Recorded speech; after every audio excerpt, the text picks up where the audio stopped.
신의 한 수의 구독, 좋아요, 알림 방법입니다. 보실 영상을 눌러주세요. 아래의 구독 버튼을 눌러주세요. 그럼 종 모양이 나옵니다. 그 종 모양을 눌러주시면 신의 한 수의 새로운 영상들이 알림이 울립니다. 그리고 엄지척 좋아요 버튼을 눌러주세요. 여러분의 구독, 좋아요 버튼은 신의 한 수에 큰 힘이 됩니다. 댓글로 여러분의 많은 의견도 듣고 있습니다. 응원의 댓글도 부탁드립니다.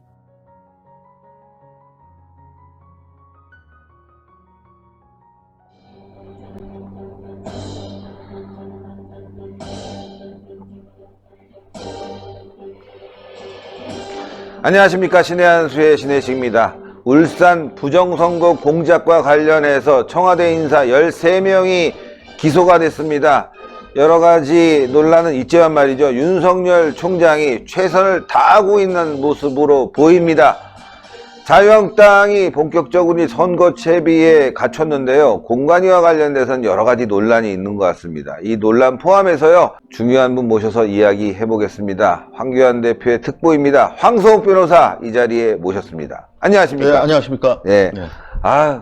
요즘 말이죠. 하루가 다르게 뭐 일들이 많이 터지니까 정신이 없는데. 그렇습니다. 저도 뭐 이제 바빠가지고 좀 뜸했긴 했는데. 그러니까 몸도 좀 아팠다면서요? 예. 근데 뭐 오늘 어쨌든 검찰에서 울산 부정선거 그 기소하지 않았습니까? 네. 그러니까 사실 제가 그 한국당에서 울산 부정선거 특위위원으로 활동을 했기 때문에 네. 그동안에 뭐 언론에서는 많이 보도가 되진 않았지만 한국당 차원에서 뭐 비록 저는 원외 인사고 당외 인사긴 하지만 그 울산 부정선거에 대해서 처음부터 부정선거라는 프레임을 갖고 그래서 뭐 고발장 등 여러 가지 그 일들을 했었는데 그게 일단은 일단락이 돼서 예. 그래서 조금 다행이라는 생각이 듭니다. 네. 13명 기소했어요. 엄청난 거 아니겠습니까? 그게 이 사건을 저도 이제 처음에 예. 그 어떤 일인가를 벌어져 이제 고민을 했었는데 그 예전에 혹시 기억하실지 모르겠지만 그 검찰에서 예.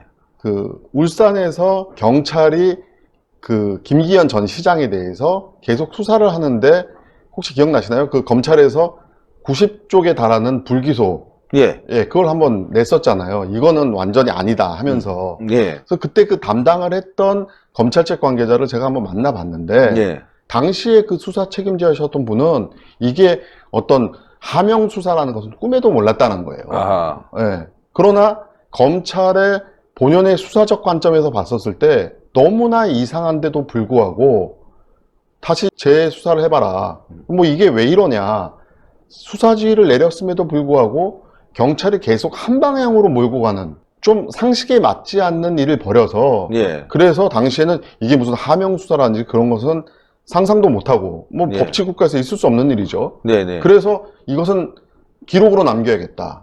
그래서 그 94쪽에 달하는 불기소 처분을 내렸던 거라는 거예요. 그래서 정작 다행이네요. 그래서 정작 그 당시에 수사를 담당했던 분조차도 이 뒤에 엄청난 이런 일들이 벌어지는 줄은 몰랐다는 거예요.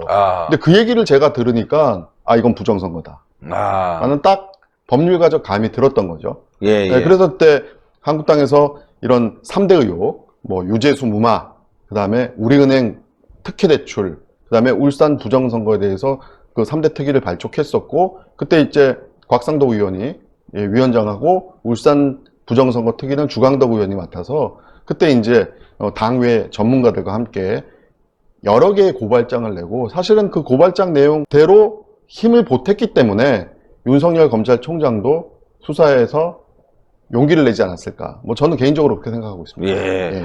13명 대단하고요. 네. 이성윤 서울지검장이 반대하는 네. 입장에서도 예. 그리고 문재인 정권이 인사교체를 했음에도 불구하고 네. 혼자서만 반대하고 나머지가 다 기소의 의견을 냈다는 걸 보면은 이 문재인 정권도 굉장히 충격을 받지 않았을까 생각돼요. 그렇습니다. 이 일로. 그리고 이거는 뭐 물론 개인적인 사견이긴 합니다만 법률가적 시각으로 봤었을 때 이건 기소가 됐다면 재판 결과는 무죄 아니면 실형 유죄입니다. 예. 중간에 무슨 타협적인 집행유예라든지 이렇게 탈 수 있는 범죄가 아니에요. 음. 그리고 뭐 이성윤 검사장이 뭐 혼자 반대 의견을 냈다고 하는데, 검사라면 수사 결과가 나왔으면 이것을 불기소한다라는 건 상상하기 어렵죠. 예. 왜냐하면 기본적으로 뭐 그분들도 저랑 똑같은 코스에서 트레이닝을 받았고 똑같은 지식으로 무장이 되어 있는 분들인데, 뭐 제가 무슨 엉뚱한 판단을 할 수 그렇죠, 있겠습니까? 그렇죠. 그 비슷비슷한, 법조인들이 볼 때는 비슷비슷한 큰 맥락에서 보기 때문에, 그 보도를 보니까 추미애 장관이 꽂아넣은 검사들마저도 마저도. 기소에 찬성했잖아요. 예, 예. 이건 법률가적 양심에 있어서 도저히 기소하지 않고서는 안 된다라는 판단이 들었다는 얘기입니다. 그렇다면 재판에서도 영향을 크게 미칠 것 같아요. 예. 이 정도 범죄가 중대한 사안을 기소했다면은 법원에서 물론 법리적으로 또 사실 증거를 꼼꼼히 살펴보긴 하겠지만, 검찰에서 이런 사건에 대해서 증거 불충분한 상태에서 기소를 할 리는 없습니다. 예. 그렇다면은 이 몸통, 네. 이게 중요하죠. 예, 오늘 뭐 조선일보 사설에도 나왔지만 예, 예. 결국은 문재인의 지시가 있지 않았었겠느냐. 네. 예. 뭐 이거 그거는 아니겠습니까? 그거는 이제 임종석 전 비서실장도 소환되고 예. 수사 결과에 나오겠지만, 이 정권에서 소위 말하는 적폐 사건이라고 하면서 올감했던 그런 프레임으로 보자면, 청와대에서 법률적인 최종 처분권을 내릴 수 있는 사람은 한 사람밖에 없습니다. 그렇죠. 예. 문재인. 법적으로도 그렇고요. 예. 그래서 그 비서실장이 많은 역할을 하긴 하겠지만, 이게 정부 각 부처하고 달라요. 그러니까 법무부 장관 뭐 이렇게 각 부처들은 독자적인 권한이 있습니다. 그러나 청와대 내는 독자적인 권한을 가진 사람이 법적으로는 한 사람밖에 없다는 예. 거예요.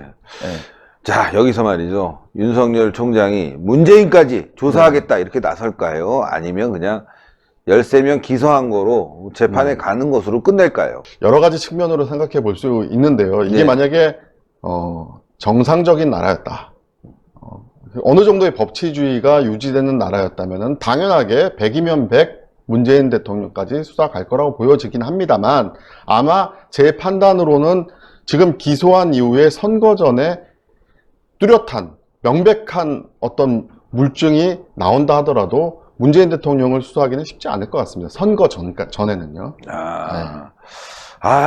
선거 전에. 선거 후에는. 선거 후에 예. 자유우파 세력이 승리하면. 승리한다면 가겠죠, 당연히. 이겨야 되네요. 예.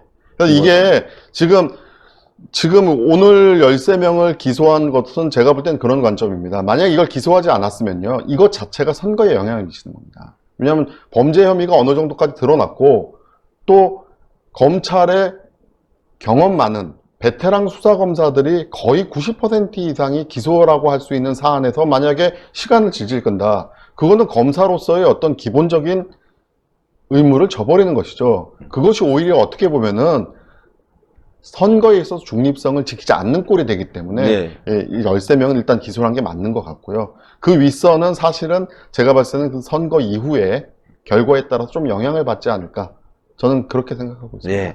선거 이기게 되면은 이제 문재인까지 가는 거고, 예. 이후에 탄핵까지 갈 수 있는 그런 상황이 되겠네요. 부정선거는 재판에서 유죄가 나온다면은 그건 뭐 탄핵 사유죠. 그렇죠. 이건 탄핵 사유죠. 민주주의의 근간을 흔드는 것은 바로 탄핵 사유입니다. 예. 선거를 이겨야 된다는 게 너무나 분명해진 상황이에요. 그래야지만이 문재인도 탄핵하고 말이죠. 나라를 바로 잡을 수 있을 텐데, 그 선거 승리의 주역이 될 선수, 예, 자유한국당. 요즘 좀 주춤해요. 대표가 단식도 하고 투쟁도 벌이면서 상당히 말이죠. 우파를 단합시켰는데, 최근에 공관위원장 선정에서 약간 좀 주춤하는 모습을 보이고 있습니다. 뭐 그렇게 보시는 분들이 이제 특히 공관위에서 우리가 예상했던 예. 그런 면면의 인물들은 보이지 않는다라고 그렇죠. 이렇게 비판을 하시는 분들이 계시는데, 엊그저께 대표께서도 이 신의 한수 나오셔서 예. 공관위의 결정이 최종 결정은 아니다. 그래서 제가 볼 때는 그 공관위원회에서 여러 인재를 모은 다음에 다시 그거에 대해서 조율을 거치는 과정은 분명히 있을 거라고 보여집니다. 다만 조금 긍정적으로 해석을 하자면 이 스펙트럼이 우리 쪽으로 넓어지고 있다라는 측면도 그런 관점에서 한번 보여주는 것도 괜찮을 것 같아요. 왜냐하면 지금 우파 세력 내에서도 여러 가지 정치 세력들이 이 움직임이 있지 않습니까? 예, 그렇죠. 근데 이게 꼭 나쁘다고 볼 수도 없는 게요. 판이 자유우파 쪽으로 넘어오고 있기 때문에 각자 이제 내 실력이 어느 정도인가를 보여줄 수 있는 움직임으로 볼 수도 있습니다. 예, 예, 예. 그래서 거기에 대해서 뭐 예전처럼 한국당 대표가 내가 정권을 가지고 있으니까 오로지 내 밑으로만 들어와라 하는 것도 오히려 지금 상태에서는 아직 그래도 시간이 좀 여유가 있으니까 그 상태에서는 오히려 더 많은 세력들을 보는 것이 낫지 않나라는, 뭐 긍정적으로 보자면 그런 측면도 있다라는 것이죠. 긍정적으로. 예. 공관위원 선정과 관련돼서 조금 더 추가가 되든가 보완이 되든가 이런 논의는 있습니까? 예, 그런 논의는 있는 것으로 알고 있습니다. 다행이네요. 예, 왜냐하면 지금 통추위 쪽에서도 보수 우파 통합에 대해서 논의가 되고 있기 때문에 네. 한국당 공관위원만으로는 끝까지 갈 수 있겠느냐는 말씀도 계시거든요. 예, 근데 예. 그런 측면에서는 이제 결국에는 물론 시일은 촉박합니다만 그러나 빠른 시일 내에 어떤 중지가 모일 수 있는 그런 논의는 하고 있는 걸로 알고 있습니다. 논의가 있어야 될 것 같습니다. 예. 그래야지만이 또 우파에서도 믿을만하다. 예, 예. 더 밀어주자 이런 얘기가 나올 것 같은데 요즘 좀 줍줍하다 보니까 말이죠. 그런데 결국은 상품 아니겠습니까? 예, 좋은 상품이 나와야죠. 네, 결국에는 정말 뛰는 선수가 누군가가 나오는가가 좋으면 그 과정에서 약간의 불협화음이 있다 하더라도 예. 뭐 그런 상품성으로 결국은 승부 거는 게 아닐까 예. 그런 생각입니다. 저는 말이죠. 일단 공관위 위원들이 좀 추가가 되고 그리고 최고위가 신중하게 결정하고 그다음에 국민 배심원제가 또 있다고 해요. 여러 가지 예. 이제 당원 당규상 그 검증과 또 교차 검증과 이런 게 있고 또 지금 공관위원이 뭐 부정적인 측면에서만 보신다면은 뭐 어떨 방법 없겠지만 사실 그 내부에서도 이런 목소리가 다 들어가고 있습니다. 예. 왜냐하면 우리 지지 세력을 외면하고 공천할 수 있는 건 없습니다. 예. 너 황교안 대표 특보니까 네. 예, 잘 주변에 있는 이야기들, 우리 애국 시민사회에 나오는 이야기들을 잘 전달했으면 좋겠고. 뭐 그 말씀 한번 드리고 싶어요. 그러니까는 그 자유우파 국민들이 얘기하는 그 내용이 전달이 안 돼서 중간에 막힌다거나 누가 거른다거나 그런 일은 없습니다. 피드백이 없다 하더라도 다 인풋이 되고 있다는 것은 그것은 아셨으면 해요. 그러니까요. 황교안 대표님 여기 출연하셔서 여러 가지 이야기들을 했고 내가 정권을 쥐고 있다. 네. 네. 잘 해 나갈 것이다. 결국은 최종 책임은 한국당 대표가 지는 겁니다. 그리고 이번 선거는 황교안이 자신의 칼날을 가지고 결국에는 문재인 정권에 대한 대안 세력으로서 나서는 거기 때문에 뭐 모든 걸 내려놨다라는 것이 그 어떤 의미에서 모든 것을 완전히 뭐 백지 상태로 내려놨다는 그런 의미는 아니라는 것은 그렇죠. 아셨으면 합니다. 예. 자, 마지막 질문이 될 텐데 황교안 대표가 험지 출마 예. 얘기가 나오고 있습니다. 예. 지금 뭐 용산 얘기 나오고 양천 얘기 나오고 예. 종로 얘기 나오고 있는데 예. 이번에 개인적으로 당선이 되는 방향에서 출마를 하셨으면 좋겠는데 그것보다도 오히려 저는 비례 쪽으로 후순위를 받는 게 훨씬 더 전국을 다니면서 선거를 이렇게 독려할 수 있는 상황이잖아요. 그게 좀 아쉬워요. 예. 뭐 여러 가지 그거는 지금 개정된 선거법상의 기술적인 문제도 있고요. 그러나 말씀드리고 싶은 것은 어디를 가든 지려고 가지는 않겠죠. 그렇죠. 예. 이겨야죠. 그러나 객관적으로 험지라 그래도 뒤엎을 수 있습니다. 예. 그래서 뭐 지금 어디라고 얘기가 나오는 곳을 다 포함해서 가장 국민들이 이런 거였구나 하는 그쪽으로 선택이 될 거라는 것. 그렇게 정도 말씀드리고 싶습니다. 그래요. 하여튼 이기는 방향으로 가야죠. 대한민국이 승리하는 방향으로 가야지. 그렇게 안 된다면은 그거야말로 아주 실패죠. 뭐 여러 가지 그 방법들이 있습니다. 그러나 그 방법들 중에서도 국민들에게 감동을 줄 수 있는 그런 선택으로 갈 감동. 것입니다. 예. 그러니까 기득권을 갖고 있는 그것을 누리겠다 그런 식으로 진행되지는 않을 것입니다. 예. 오늘도 좋은 말씀 대단히 감사합니다. 예, 고맙습니다. 예. 하여튼 윤석열 총장, 자유한국당 황교안 대표가 대한민국 축입니다, 지금은. 예.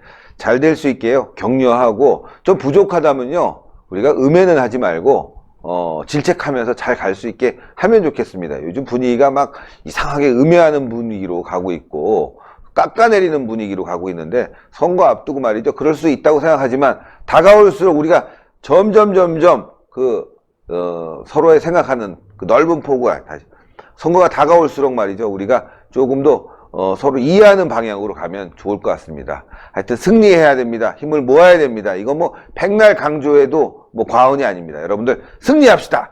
방송 여기까지 하겠습니다. 대단히 감사합니다. 감사합니다. 감사합니다.